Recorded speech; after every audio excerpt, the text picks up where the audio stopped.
Hey, everybody. Welcome to another episode of Just Two Dads with my co-host and my partner, Mr. Shawn Francis. I am Brian Altunian. Today, we've got another great episode, a subject matter that seems so obvious now as we think about it, but really excited for you to hear today's guest. How do we travel with children who have some special needs and special considerations, special accommodations that are required? Fascinating subject matter, and even more fascinating because our guest who's delivering the message is dynamic, and you're going to love today's episode.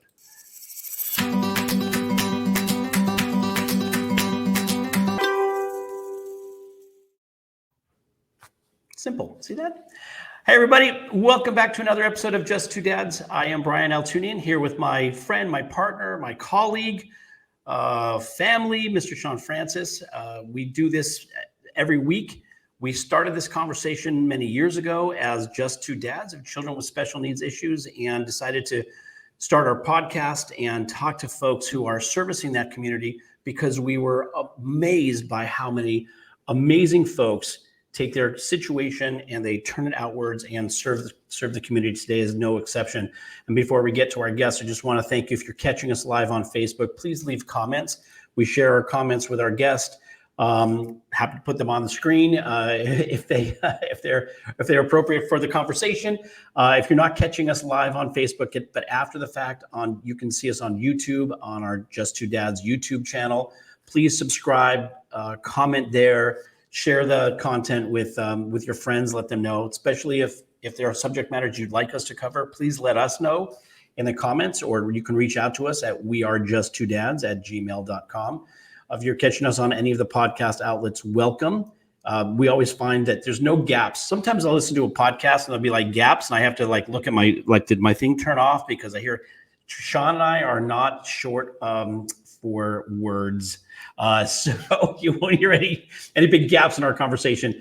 So thanks for listening and catching us on the podcast and WSTX AM radio down in the U.S. Virgin Islands. Hello, family down there. And maybe you're catching us on our Roku channel under Empowered Media Communications. Welcome, everybody. Another episode of Just Two Dads. I'm feeling excited about today's subject matter. So before we bring her on, just wanted to say hello to my friend Shawn.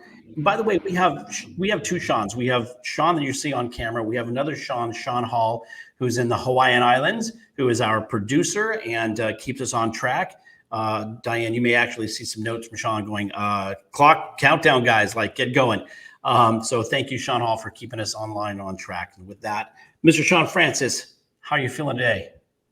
I am feeling a little crazy and at the same time blessed and grateful. I say crazy just because life is busy right now. It is, generally speaking, but I am excited for our guest today because she is going to tackle a topic that we have. I'd like to say that we faced it as a family, but we have not.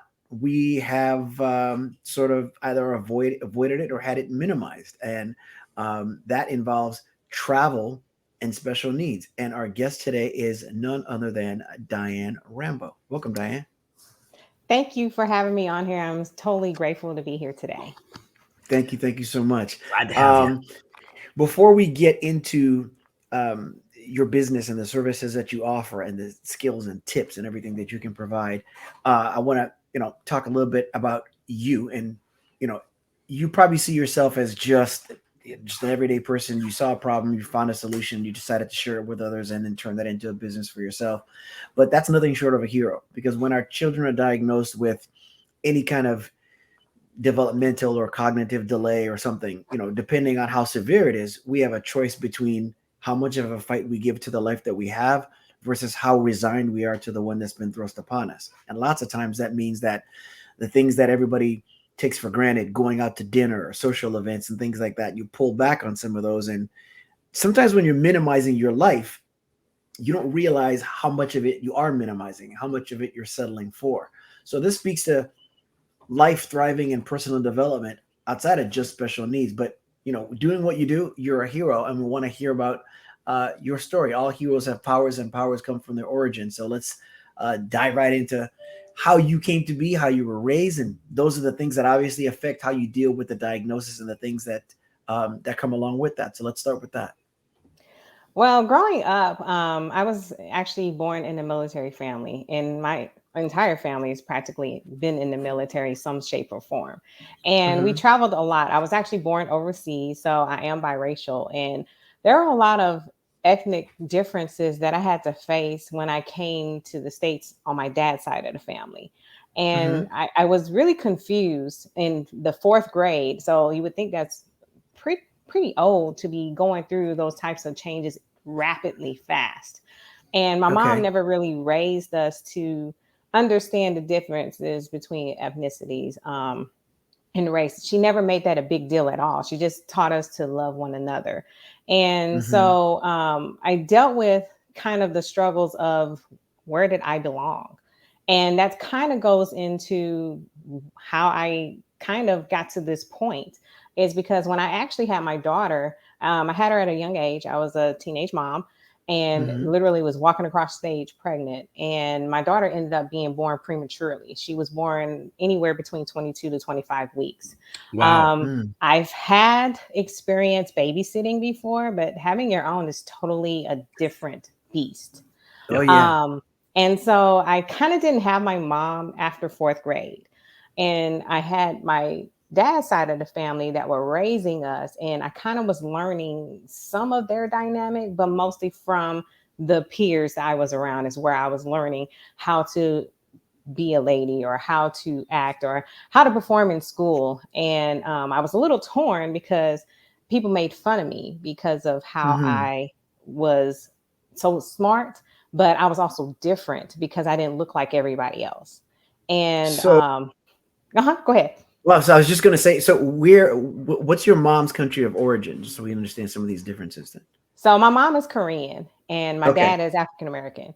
And Hmm. so culturally, they teach you different things based on their culture. And I didn't realize how much culturally played an effect on how you think or how you behave in that Right. manner. And so when I had my daughter at a young age, I kind of was one of those go-getters. I had to figure out how I'm going to provide for this little mouth. You know, I can't go to college because I had to withdraw from college because I Hmm. was only a month in college. So Right. that total dream had to change. But then Right. I was afraid of some of the things that she was going through coming up, and she wasn't diagnosed back then because they really didn't talk about autism in that matter that many years ago. Hmm. However, as I reflect back on how she kind of raised or was raised and how she experienced different challenges, she wasn't very social at all. Mm. Hmm. She was super highly intelligent, quietly, of course. And she wasn't very vocal about things that she was going through Mm. growing up, especially in high school. And so now that I've had my son almost 17, almost 18 technically years later, so now he's 6 years old. Um, Going through that whole diagnosis process, it was a challenge for me because I went through the stages of grief of every parent when their child Right. has been diagnosed with something. I went through the denial phase heavily because I was like, oh no, there's nothing wrong. They're just trying to find something wrong with him. They want to put him on medication. I'm not for that. And literally, that was harming him in his development, really, because of my denial or lack of knowledge, lack of information. Let me ask you a question. So you grew up in what state when you were here in the States? What state did you grow up in? I ended up moving from Alabama to St. Louis. So I was in Okay. St. Louis for practically fourth grade all the way up until my good part of my adulthood. So up until 4 years ago, I moved to Vegas. Gotcha. Okay, gotcha. And then you said that your daughter was born, she's now 20, how old is she? She's 23, 24 and she'll be 25 24. this year. Yes. She wasn't so she's neurotypical. She wasn't diagnosed with any. She wasn't diagnosed, but I have my suspicions just based Uh-huh. on what I know now. Interesting. Hmm. Interesting. But now we're talking about your son who's now 6, and he definitely did have a diagnosis. Yes. Yes, he was officially diagnosed at the age of 3. And how Now, did that come about? Like, how did that? that Yeah. was actually interesting because in St. Louis, their healthcare system and the education system is very, very different from Las Vegas. And so at 1, his doctor, his pediatrician, suspected he was on the spectrum based on, I forgot what the name of the test is, but it starts with an M, I believe. And based on the questions that I provided and his dad provided, she was like, we highly suggest that you get him tested because he seems like he will end up being on the spectrum. So me being what you would call ignorant, because I wasn't educated on what I heard of autism, but I really didn't understand fully what it meant. I didn't look into it. I didn't dig into it. I didn't research it. I was just like, no, they're just trying to find something to say was wrong with my son. I felt he was fine, but that wasn't the actual reality. And Did then you when notice anything? Was there anything that got you to ask the doctor, or was that just something that they just that's just something they noticed? did. That's I think during that time period, they started performing tests early. Gotcha. And knowing the research now, they say boys are highly diagnosed earlier on than girls, just because girls seem to mask it, which I'll get into that later, because then it kind of questions myself. But we moved here right when my son was turning 1. And so he no longer had access to that pediatrician. And then we had to literally start the entire process all over here in Las Vegas. We had different health insurance. We had to pick doctors. So I didn't know I needed to find specific doctors that knew kind of more in depth about any cognitive behaviors. That goes for all doctors. That goes for vision. That goes for dentists. It goes for all of that. So I literally started research.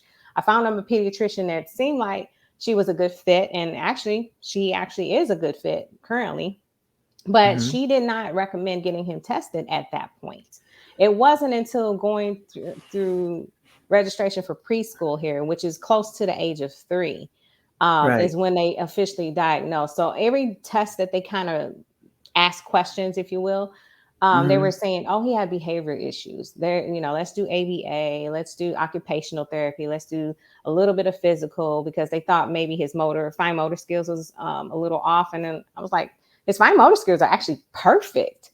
It's just he doesn't really do some of the things that normal neurotypical eye contact and things like that. Yes. And he wasn't really talking or saying much of anything, but you can tell he understood. I think. Okay, and I think the test is the ADOS test, I believe. I think that's what they did here. And very different. They just asked a whole series of questions and we had to go through and answer. It wasn't until around preschool age where we actually went and he was doing and demonstrating certain things. And that's when they were like, okay, no, here's the official diagnosis. He is on the spectrum. And I said, okay, now we have an official diagnosis, but I still, at that moment, was in denial. And I really didn't look into the therapy as a way of helping him, because I'm like, oh, I'm his mom. I should know. I should know how to be able to provide his needs. I should be able to direct him or curb some of the actions or inactions that he was doing. It wasn't until maybe almost 2 years later. So by this time, the age of 5 is when I really kind of looked at myself and reanalyzed everything. I said, you know what? I need to embrace the fact that this is a diagnosis that is officially made. It's not going anywhere. It's not changing, and it's not curable. And so I really started digging into, okay, what really is autism? What is the definition? What are the symptoms? And then when I started looking at the symptoms and some of the actions or inactions, I finally became into the acceptance phase, where I was like, okay, let me accept that this is in fact what he is actually exhibiting. And once I accepted it, that's when I started doing more on my end. I'm going to ask you a question that I know the answer to, but I'm asking the question for the purpose of hopefully allowing yourself to give you some grace. So you become a young mom, you have your daughter, there's suspicions of delays and things of that sort, but no formal diagnosis.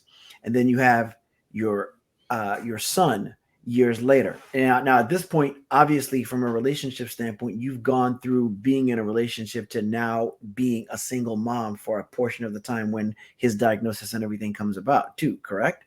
Correct. So with my daughter, We were together for quite some time, and then we split.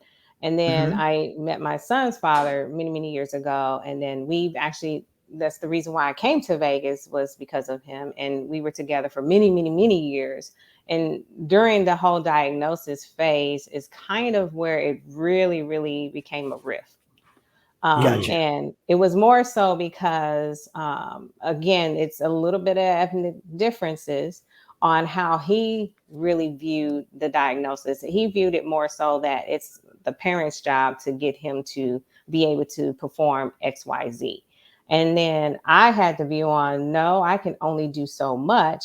But again, I wasn't as educated as I am now Mm-hmm. as far as what I could do on my end to reinforce what resources were available. Good. And And so that kind of rift is what drove everything kind of like to the place there where it is now, where I am a single mom and mm-hmm. having to navigate between job or no job or being an Right. entrepreneur.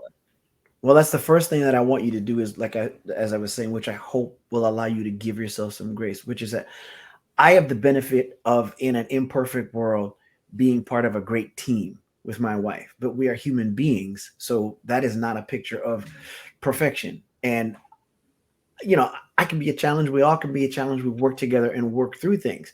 So I can't imagine what it's like to take that on by, not having that support and the benefit of a relationship and partner. So allow yourself to have some grace as you start thinking, okay, I didn't quite catch all of this. But then the other thing is you had the consciousness to say, here's the response that I have as to how that's dealt with. I can provide everything.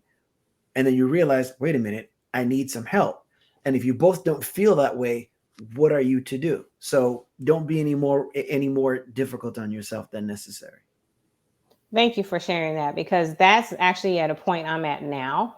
I know that it really and truly, that saying, it's going to take a village to raise a family or raise a child. It truly It's the does. truth for sure. And it Mm-hmm. doesn't matter who is in your village, as long as they're supportive enough. So they can be family, they can be outside resources, it can be anybody, as long as you have that village.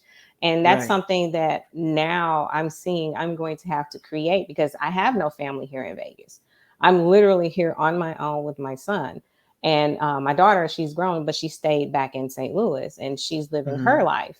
And so now is the point in time, because now business it's really going in the direction I was hoping for all these years. I just didn't know how to navigate through, because again, I'm still going through my struggle at that time of acceptance and then what resources were out there. So it wasn't until last year when I really officially made a decision to really get certified in autism travel. I've been a travel agent since I moved to Vegas, so 4 years, but I Mm-hmm. didn't officially get my certification in autism travel until last year. And knowing everything that I know now, it was mind boggling that even travel partners were kind of discouraging it, because they said it was a difficult field to even penetrate, if you will. Right. And knowing kind of my ethnic background, I love challenges. And I said, no, everyone has the ability to be able to tap in and really get the information that they need, because I really don't hear it talked about much. Like I said, I've heard about it. But again, if Mm-hmm. until I actually went through it is not when I actually went and did some research. Even if you know Right. somebody that has a child that's been diagnosed, you still don't even go the extra mile to really understand fully what that family or what they are dealing with, or Absolutely. relate to how they're actually going through. And now I'm like, oh my God, I'm so glad that I actually tapped into being in this field, because Mm-hmm. I learned I'm the only one in the state of Nevada, in the entire state of Nevada, that is a certified Mm-hmm. autism travel professional. And I'm Wow. sitting here like, why? Why am I the only one? I want to hopefully we can change some of that with today's show in other areas as well. But what I wanted to find out from you is too, what kind of work were you doing up to that point? You're dealing with a diagnosis and being a single mom and all that kind of stuff. What kind of work were you doing before travel and leading to this segue? So I dibble dabbled in a little entrepreneur kind of through my ex, if you will. He Mhm. was the mind behind of doing a lot of different things, from dog breeding to tattooing to photography to website design, graphic design. Mhm. But Gotcha. in that whole mist, I was with AT&T as a oh, I don't even remember the title anymore. But basically, I was like a tech assistant for internal technicians, if you will. So I did tech Mhm. support for the Uverse world. So I was with the company for almost 17 years before I walked away and moved to Wow. Vegas. Wow. And so during that whole thing, I never really had a leadership role, if you will. However, I was delegated leadership duties. I always was mentoring and I always was teaching even the more Mhm. difficult older employees on how to be more efficient, how to be uh, more positive and things like that. So it was, and I was always writing SOPs. I was writing them, but I never was put in that position. And I think everything led to this moment because of all the preparation that I was doing before. And I kept asking, why am I not getting the promotions? Why am I not getting these desired titles, if you will, to be able to Right. showcase my leadership? And it was all because it was leading me to this moment. There was a higher purpose for For why sure. I was being For sure. molded, if you Yep. will. Corporate America is, great at giving you more to do without giving you a title or the salary that comes with it. So, right. Welcome to the world of corporate America. Let's get as much Yeah. out of you as we possibly can. Oh yeah. It was. Mhm. And so it's very different here in Vegas because the pay is a lot lower and the rent or mortgage is a lot higher. So I went from Mm. owning a home back to renting an apartment. I ended up becoming an auditor, which is kind of crazy because during college, I just knew I was going to be a lawyer. But then I Hmm. changed after my after my sophomore year. I changed my major to accounting. I just knew I was going to do accounting because I took accounting all throughout high school. I just was like, I don't really want to do it. But then I start looking at the career path of it. I was like, well, maybe I need to. And then I ended up going into psychology because I just got Mm. tired of going to school. Um, and That's I funny. didn't really use the psychology degree, but it applies to what I'm doing now. So I think everything Naturally. came full circle for a reason. Like I said, there's a purpose on why I had to go through what I Mhm. went through to get to this moment. And S I ended up getting an auditing position with Caesars, the big Caesars. So 9 properties. And then COVID hit. Mm. So Ah, everything in Las Vegas just was like a tomorrow, everything shut down kind of thing. Yeah. Yeah. right. And Literally I shut was down. Yeah. like, what am I going to do? I have a son to raise, I have bills to pay. I have no resources if you quit. So lo and behold, I still was doing travel, but travel came to a halt. So I Sure. had Right. no income coming in at all whatsoever. And then school, that was a real challenge because they ended up going to what they call distance learning. So they still was doing The school, but it virtual. went Yeah. online. Right. And Right. that was not a real ideal situation for my son because, for one, he doesn't pay attention that long to a classroom setting on Right. a Much. computer. Right. He At doesn't even home, it's do, even shorter. Yeah. yeah. And not Yeah. even only that, he's just like, I already know this stuff. So why am I sitting here kind of attitude? So I had to Mhm. literally be physically present in order for him to really pay attention, do the work. Even though he knew how Mhm. to do the work, it was like, no, Yeah. you have to do it with the class because it's a class participation. Yeah, we went through that too because you could hear the teacher calling your kid's name, telling him to come sit down. You got to go up and check, and that was something weird that we went through, all of us. So It you was. got it. You got into travel.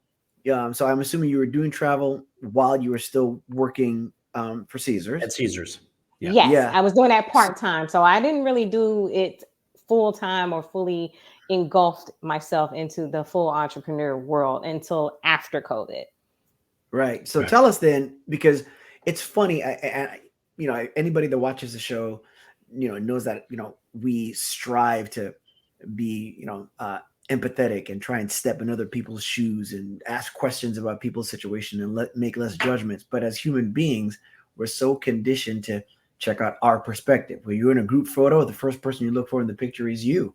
And as conscious or as high as I consider my consciousness to be or try and make it, I still got hit upside the head when I found out what you were doing. I was like, yeah, there's a need for special needs families in travel. What? So if I overlooked that, tell us how you arrived at that, because it's still, I'm just dying to hear that. So interesting enough, I used to travel a lot, but mostly because I was driving. So when I had my daughter, we would go practically everywhere and anywhere. So she experienced travel as a kid, growing up into travel, but she has never flown. So when I had my son, he actually was on the airplane before she was at the age of 1. And I still remember vividly that I had him in this little pumpkin seat. And again, I'm kind of traveling with him on my own. So I had the pumpkin seat, I had the bag, I had the suitcase. And so people were actually really, really helpful. They were like, oh, let me get this for you and things like that. And I had him in the pumpkin seat, put him in the seat next to me. And he had to be by the window. And it was turbulence. Coming to Vegas from St. Louis is really, really rough if it's windy. And so he held on to the plane and he kind of looked at me like, I could stop this. And so I just remember that moment that he was just looking at me like, it's going to be fine. You know, I can do this. I've been flying my whole time. And I'm like, really? But he actually have, because when I was pregnant with him, I actually was on planes. And going through that time, he didn't really exhibit difficulties until he was a little bit older and walking. So that's when I started learning that certain sounds on the plane were kind of setting his sensory. It was like on overload. And then even the airports, it would be too loud or too many people. And so he would just literally sometimes have meltdowns, which is a very difference between a meltdown and a tantrum. I didn't really realize that until I researched, because a lot of my father's side, if you will, would say he was throwing a tantrum. And I was like, I'm like, no, that's not what it is. So I got heavily kind of crucified about how I was parenting. It was like, oh, you just need to discipline him more. And I'm like, I don't think that's what it is. And you know how as a parent, you feel it in your gut. That's not what it is. And you can say it. That's how parents are. But especially as Black folk, we're like, I know what that boy needs. Exactly. That's what we, that you were talking about culture earlier. We could have 50 different topics on this show, but that has an impact on everything. And, me too. I had to, eventually learn. My wife, just especially being Mexican American, she came from a background that's kind of the same thing in terms of discipline, but she knew like right away the difference between a meltdown and a tantrum. I can't say that I knew that right away. And every now and then I still have to, I peek and ask myself questions. And Elijah's turned 16 a week ago. He has not been on an airplane yet. That's something we'd love to be able to do. I had a dilemma that I faced when my grandmother passed away. I was like, do I go to see her when she's on her deathbed and miss the funeral? Do I make sure that I go to the funeral? Do I take him with me because he had never met her? And every now and then I still question that choice. I ended up going by myself. My wife didn't go with me. We didn't go as a family. And every now and then when I think about it, I'm like, you know what? I should have taken him with me and saw her before she passed, even if it meant that I didn't go to the funeral and I could say goodbye at that point in time. But you can't do anything about that. But that's why I think what you're doing is so important. So for those that are listening that are not part of the community, that don't know, in the spirit of empathy and getting people to step in other people's shoes, share with our listeners, some of the things that you and I know about that our children have to endure, that we have to take into consideration when traveling, and then some of the solutions that exist by way of what you do, and then talk about the certification. Yeah. So for me, what I had to learn is we had to take a lot of breaks in what is considered sensory timeouts. That is how we were able to travel successfully without all the meltdowns, or even my son kind of does both. He does a tantrum / meltdown all at once. So that's even more difficult to deal with. We actually had to learn what to pack. So when he was younger, we had to make sure we packed his blanket. It was a Lion King blanket that was given to me by coworkers for my first ever baby shower. We had a blanket too. I actually had to go to the store. He made me, and I wouldn't say he made me, but that's kind of, as a parent, I had to, because he was not going to go to sleep. if I did not have that blanket. So I had to go to the store and find another Lion King blanket. It wasn't the same color, but he was okay with it because it was still Lion King. At least it worked. In our case, that stuff didn't work. And at one point in the school, it was at 8 or somebody that thought that the only way he's going to get away from the blanket is if we separate him from it. And we suspect that it actually got cut on purpose. It was ripped. And we were like, so yeah. Sorry. Yeah. So no, and actually that's kind of what we did. So I think he was like maybe 4 or 5 when I finally got him to get rid of the blankets, because now he was wanting both the blankets everywhere we went. So I had to make sure we packed it. And he would, even in the house, he would carry it around with him everywhere he went. Like he still does that to this day. Like I had to clean the couch off because he brings all his markers, all his toys that he literally does play with. And he sits it on a couch and he's like, look, this is my area. And I'm like, I like to sit down too. But that's just what they do. They like to bring the things that they love and relate to most and set it with them. So if you know that they have a favorite toy or a favorite item, it's imperative that you take it with you, no matter if you have to clean it afterwards. That's right. Take it, because it will keep them calm. Also, keep the trips very short. My son would not do more than 4 hours in a car. Oh no. Even as a baby, he did not like to be wet. He did not like to be pooped on. So immediately after he was done, that's the only time he would cry. You would know. He never cried any other time besides those 2 times. And driving here to Vegas, we had to make it like a week trip because we would bring all our things. So we made it like a week trip because we had to break it up. He was not going to do more than 4 hours. And even one time we left one of the gas stations, filling up, changing his diaper, and literally we couldn't even pull away 10 minutes. Now, after you get so far within the states, it tends to start getting further and further apart on when the next rest stop is. The next rest stop. Yeah. I had to hear him cry the entire, I think it was like 20 or 30 miles because he had wet himself. And he did not like it on him. And I was like, it's too dark to pull up. Because we thought we would be okay driving at night. You thought you were good. Yeah. And so that was one of the things we knew. We could not make it a long trip. We try to make it when he sleep most of the time. Although he started catching on that, no, I'm going to be up regardless because I want to see you. And then not only packing their favorite things and making the trip short, but kind of taking subtle trips and making it kind of like a schedule. So if you have anything like the zoo or the park, I would make that a practice trip. Yes. Right. That's really key and crucial because now you can see what they can and cannot deal with. You can see and manage, okay, when do I need to implement these sensory timeouts? How can I implement these sensory timeouts? Because sometimes you can do what we did. We kind of found the area off on our own, like in the zoo, and it was nobody coming around us.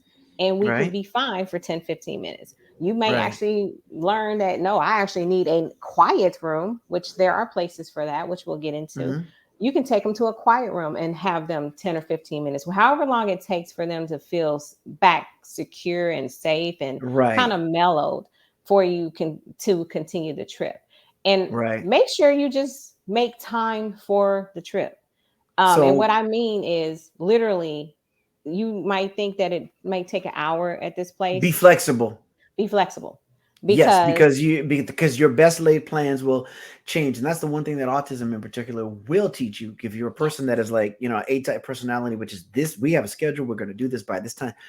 You got to be flexible. So this is what the part of the show where I get to be, I feel like I'm, my selfish part of the conversation, because I understand, and we can reiterate, when it comes to road trips, whether it's within your city or in between states, going to visit family or an amusement park or whatever the case might be, you pack the creature comforts, you allow for sensory breaks, you make sure that the trip is short as possible. If it ends up being a long trip, you're shortening it up into those small bites by having those breaks. Now, when it comes to longer trips, when you're talking about an airplane, because like I said, our son is 16. We haven't even done that. And part of me feels like, we won't know until we just do it. And when, we talked with Holly Robinson Pete before, I think it was American Airlines has had a program in place where you would at least get on the plane, and the plane would taxi on the runway for practice. But now I think they actually have stepped that up a bit, where it actually becomes airborne and things of that sort. So tell us about some of the things that one would do to prepare to actually take a longer trip that involves a plane or even a train. Go back. So I've never heard of this. So you can take your children on a practice plane ride where you can board a plane and they will taxi down the runway. Yep. Yes. American Airlines. American has had that in place for a while. I don't know if other airlines do. And essentially it was just taxiing on the runway. But now, from what I understand, they will actually, get into the air. I don't know if they just simply circle or whatever the case might be. But Holly and her son RJ actually, I think it was the inaugural, when the program first ended up launching here in Los Angeles at LAX, they did that. So that I know of. But I'm sure if I thought about it, I could come up with some stuff. And I know my wife would, because she's just 10 times more smart and amazing than me. But tell us some of the things that one would put in place, or the questions that you might ask, because you're connecting people with airlines and hotels and things like that. So let's stick with air travel first. Okay. Who one might speak to, or the questions that they would ask, and what they should be looking for, what type of accommodations should be made in order to do air travel. There's a kind of a twofold way you can do it. So TSA has now come aboard, and they launched Wings for Autism, where they do exactly what American Airlines is practically doing. You can set up a schedule with them, and it's in the US so far, because I did have somebody in Europe ask, and I said, so far I've only seen it in the US. And so you can register with them and do a practice run with your entire family with them, and ask all the questions and have everything laid out for you during that practice run. So Wings for Autism is a great place to start. Another way you can do it too is if you can. Never heard of any of this. I'm just blown away by this already. Yes, many partners have come a long way. Amazing. Another thing you can do is what I've learned is if you can find any kind of sound recording of a plane. Now, all planes sound different, but just having it loud enough to where you can see if it's going to affect them in any way, shape, or form. You'll know, okay, do not sit by the engines, or even with a loud toilet flushing, because it is loud, because the space on a plane is real confined. So at first I had to get my son used to even going in there because it's so small. And then the next thing I had to do was, enlighten the flight attendants when we go in there, or when he goes in there. Hey, my son has autism. He doesn't like the toilet noise. He's going to cover his ears and scream real loud. Please do not interfere. If you do it in a positive manner and educate them prior to, they are more than willing to accept what you tell them and do exactly what you instruct them to do. And that's not interfere, because it will last longer than it should. And you know what's interesting? I'm having a problem. The only reason I didn't put it in the chat for Wings for Autism, when I did a quick search for that, I saw listings by airline. So I saw Wings for Autism JetBlue. So that means that if you're doing a search for it, there's a variety of places to look. I just think that's fantastic. And Brian, again, so obviously I knew about it. I didn't know that there was that much of it available.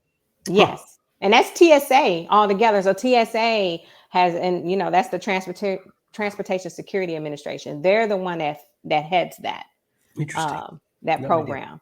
Yes. So that's a key thing, but definitely expose them to loud sound. And again, expose them to close quarter crowds, if you will, to see how they would act. So even if you just go on an airport tour, if you just go in there and just literally see, okay, we got people running around here. We got the escalator, we got the elevators, just have them exposed to that, to kind of prepare them on, okay, this is what to expect. These are the sounds, these are noises, these are the crowds. It can be real crowded or it can be less crowded. And that will actually prepare them for, okay, my child might act like this, my child might not act like this. Okay, what do I need to put in place to kind of intervene, if you will, or make it a more positive experience for them? Right. That's interesting. Fantastic. When we're talking about, good. Say Shawn, I'll put the link in the chat. So for those of you that are catching us after the fact, if you go to the chat, the TSA, the link to TSA and airports partnering with autism organizations. So that's airplane. I'm sure that there's other things to do for airplane travel. Is there a difference? Do you recommend train travel in some cases, where as an alternative to airline travel? They're not going international if you're staying domestic. Is that a potential? So believe it or not, my son and I, we have not went to what they call a certified autism center, which means that a hotel or attraction or a restaurant is actually trained. So 80% of their staff are trained when you become a certified autism resource or center. And they make accommodations to where either they provide quiet rooms, they dim the lights a little bit, or they have set hours you can come. They do a wide variety of accommodating at those facilities. So trains are not really federally regulated. However, I'm pretty sure you can have a conversation with them prior to even booking a trip with them to see if they can offer any type of accommodation. Also, the ibcces.org, that's the International Board of Continuing Education and Credentialing Services or Strategies. I always forget what the last S stands for, but that's where I actually got my certification for. But they provide certifications for nurses, therapists, anybody in the field that wants to in medical or therapy in that nature. They actually provide the certification training for those facilities, and they actually provide you with what is called an accessibility card. And what it is you can apply for this free card and apply for it every year, and it outlines practically, okay, this is what my son or my daughter can or cannot deal with. This may or may not be some medicines they may be taking or whatnot. And where do you find this? I'm sorry. It's called the ibcces.org is their actual website. And then you'll click on accessibility card. I think it's the next menu item. And literally, you can get the free card and you take it to guest services, not where you purchase tickets or anything like that or do reservations. You want to go to guest services with that accessibility card and say, hey, my child has XYZ. This is their card. Do you accept this? Can you provide the accommodation? They can either say yes or no. It's not a guarantee, but most of the certified autism centers do accept that card. And there's a logo that they actually post up on their website saying that they're certified autism centers. So again, there's restaurants, there's hotels, and there's attractions. So Six Flags, for instance, has come aboard and became a certified autism center, not only in the US, but also outside the US. So like Mexico or where's the other Six Flags? I think it's Turks and Caicos. It's one of those, but I didn't even know Six Flags had parks outside of the country. And yes. And it's fun. It's interesting because I remember the park that's affiliated with Sesame Street. I think it's Sesame Place in Pennsylvania.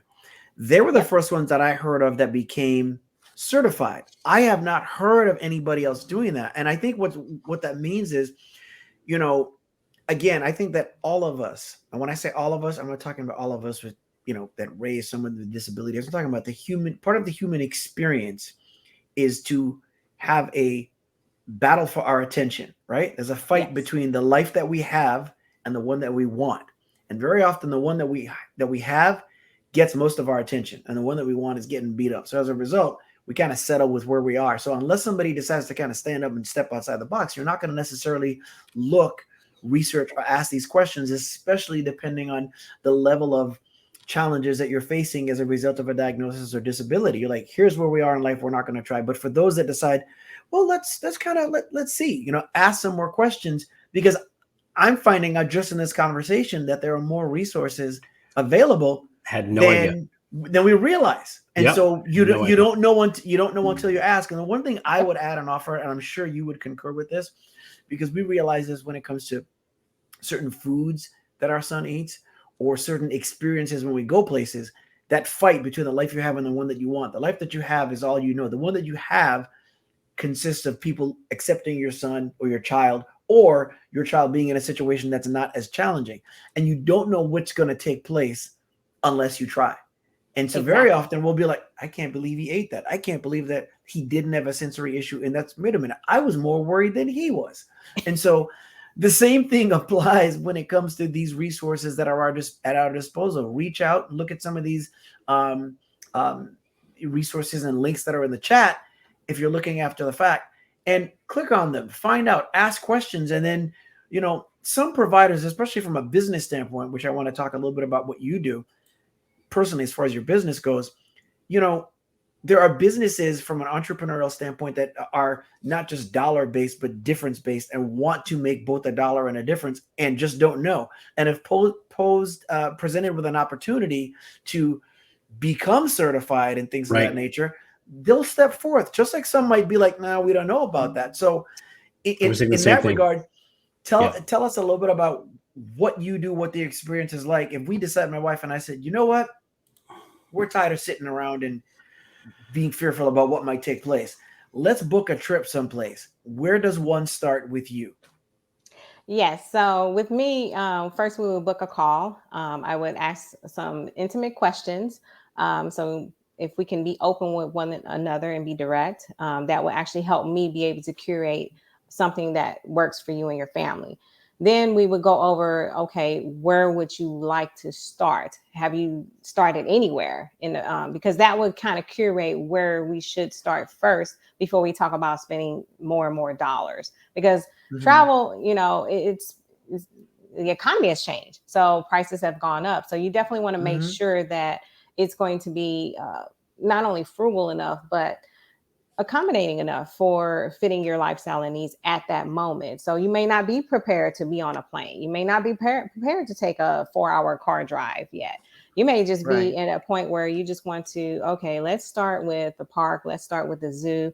Let's start with Sesame Place, something to that nature to kind of get aware of what kind of noises, what kind of crowds, what kind of things to expect. As far as meals go, I would say that is a little bit challenging that we have, but we didn't know until we tried. And so my son, for the longest, he wouldn't eat nothing but grilled cheese sandwiches, literally, for 2 years. And now he's eating. And that's me too. amazing. Sometimes, by the way, me too. I understand. Look, I can go for a grilled cheese sandwich right now after that. If I had meat in there, he would be like, I'm done. No. So it's a long time to build up to that point. But what really got him to develop an appetite, if you will, is through travel, which was amazing because you'd be amazed at how much peer pressure actually exposes them to different things. And they was like, wait a minute, all the other kids are eating, they're having a good time, they got more energy, you know, and they are very aware of their surroundings, very, very aware. So it is the parent that really has more worry than the child, believe it or not. It is. My wife gets this pizza. It's not frozen, but it's refrigerated, right? And local supermarket here in Los Angeles, and it has a cornmeal crust, and it's vegetable, and the primary vegetable is mushrooms. Now, I love it, and I have to remember to stop and share, you know, whenever we get it. And she had it the other day, and she asked him if he wanted some.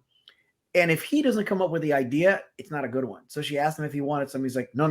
Elijah will not have any. No, I do not want any. No. And I'm not sure what took place because I wasn't in the room, but he took a bite and he cleaned off the 2 slices, then wanted 2 more. And I'm like, mushrooms, because you're thinking from a texture standpoint, he doesn't do like anything like slimy or whatever have you.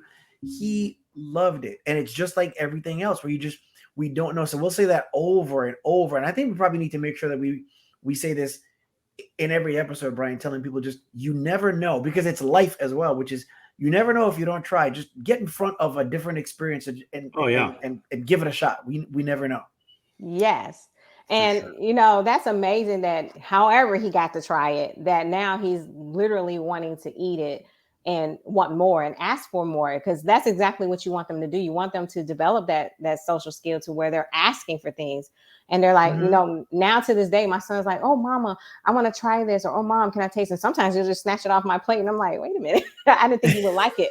Right. And we, again, because of texture or whatever the case may be. But again, you will not know until they're exposed to it. And you don't want to like forcefully have them do it. You kind of want to invite them. And Right.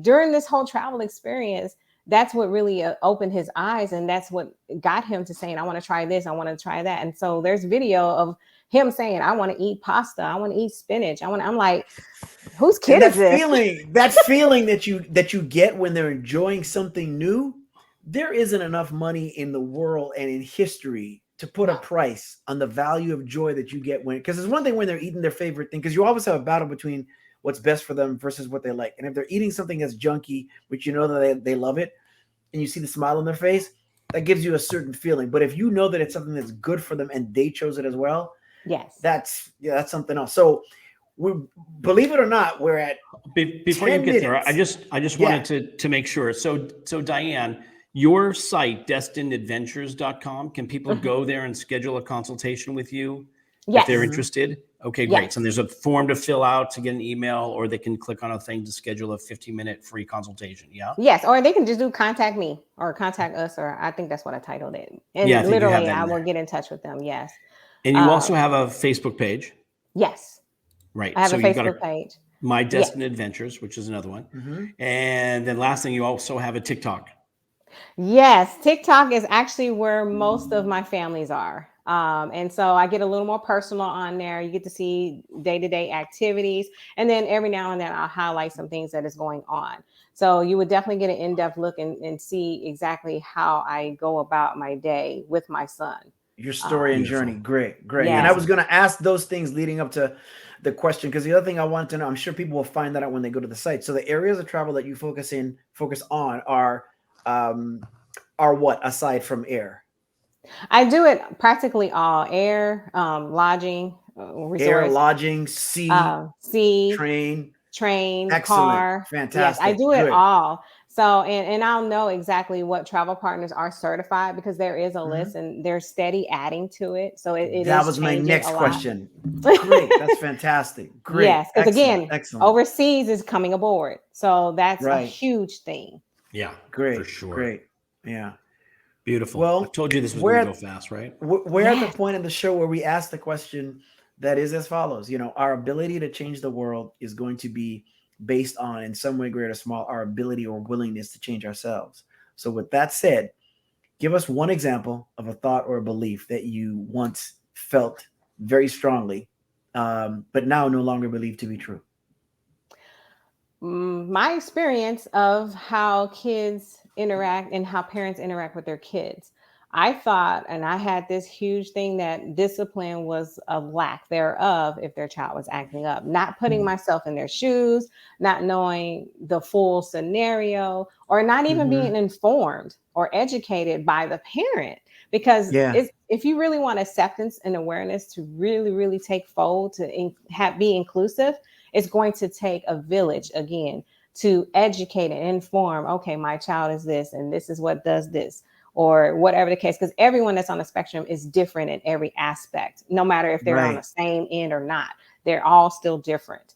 And so now my perspective is I'm not as judgmental towards those parents, because now it's like, oh, I got to put myself in their shoes, because I'm that mom. I became that mom that had a son that was diagnosed, and he exhibits some similar behaviors. And sometimes I wonder, am I a good enough parent at times? And I had to get that out of my head too, because you know, we do, again, what we are informed or educated on. And so it's like, okay, maybe I got to do some more homework, or maybe I need to come up with a different strategy that's actually more effective and really time saving, because that's exactly what I do now, is I provide effective time saving strategies so that you can implement them prior to your travel. So it's like a full service from pre and then during, and also follow up. So that's kind of what I do.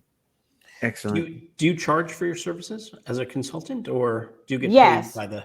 Okay. So in the pre phases, I do a consultant phase. So I do have packages I'm actually putting together as we speak, so that I can have videos. So it's going to be like a hybrid program. Then I'm cultivating a workshop. It's going to be both English and Spanish. Nice. And so that workshop is actually being created as we speak. And then I have a different package for once you actually feel ready up to traveling, then that's totally separate. It's a service worth an unlimited amount of money. Honestly, I think parents who travel with children, even neurotypical children, would find relief in having some guidance and some support. But traveling with children who have, who have issues and need certain accommodations, I think there's almost no amount of money that's it's worth it. I just think it's worth it. So as we wrap up, Diane, it's been fascinating. It's a subject that I had no idea was, there was so much available as far as resources were concerned. So I'm so thrilled that we had a chance to do this with you. And as I said to you before, like, this hour goes by too fast. It's amazing how quickly time seems to fly. And so as we wrap up the show, first of all, I want to thank you for being here, and Shawn Francis, as always, and Sean Hall, who's back in Hawaii, feverishly putting into the chat the links to all of these sites that we put in, YouTube channels and your TikTok address and all this stuff. So thank you, Sean, for doing that. And this is perfect way. I usually end the show talking about empathy and love. Here now I have a new thing. I'm going to make sure that people know that when I'm throwing a tantrum, I can say, no, it's just a meltdown. Okay. There's a difference. I'm having a meltdown. I'm not having a tantrum. But the idea that, when we see certain situations, as you say, we often become judgmental. So having some empathy and having some understanding, some sense, that you may not know what that person is going through, what that parent is going through, what the child is going through. So have some empathy. And if you can look at the world through the lenses of love, the world will be a better place. So we all, empathy and love more now than almost any other time. Again, I thank you for doing this, and for all those folks who have commented and made comments and throughout the show. Thank you so much for your participation and for and hopefully you'll share this information with folks, because I think this is really valuable. It's a really valuable resource. I can't believe it's only one in Nevada. She's right here. Our guest is the only certified travel, basically for children with autism, for families dealing with special needs issues. So Diane, again, grateful to have you had the time with us today on the show. And so I'll throw it back to you, Shawn, to close us out, my friend. Well, Diane, again, thank you so much. I'm looking forward to us working together in the future. And it's gotten a focus on, I think we'll have a couple episodes where we're talking about the importance of, of self-care. I saw something the other day that Sri Geshler, one of our previous guests, posted something that said, when our children's sensory needs are not met, that's often referred to as being non-compliant. When those needs aren't met, they can't get anything else that they need, and when you think about that, there's some sensory needs that we have as caretakers as well. So self-care is immeasurable in value. And this is just one piece of it. And self-care doesn't just mean you're going to get a back rub and put your feet up and get away from everybody. Sometimes self-care actually means that you're able to, with your family, travel, go out to eat, do something that you would otherwise take for granted and deny yourself of. So I just want to make sure that I thank everybody for tuning in. And as always, I want to make sure I thank the women in my life without whom I would not be. That's my mom, Jan, whose phone is ringing, and my amazing wife, Laura. Thank you so much. And thank you for having me on here as well. I want to make sure I get that in here. It's been an honor, and I'm truly, truly grateful to be able to create this awareness and space so that families can feel like they are not alone. They are not alone. Absolutely. This is going to open up the world for so many families, Diane. I mean, really, I think, if that's ever been a consideration for folks, how do I travel with my child? This, I'm hoping that they'll utilize you as a resource, and will seek out others that you've mentioned here on this show today. So yeah, thank you again for being here. So with that, everybody, thank you. If you're watching us, again, as Shawn always says, not that I don't say it too, but as Shawn always says when he wraps the show, if you're watching the show, we love you. We love you again.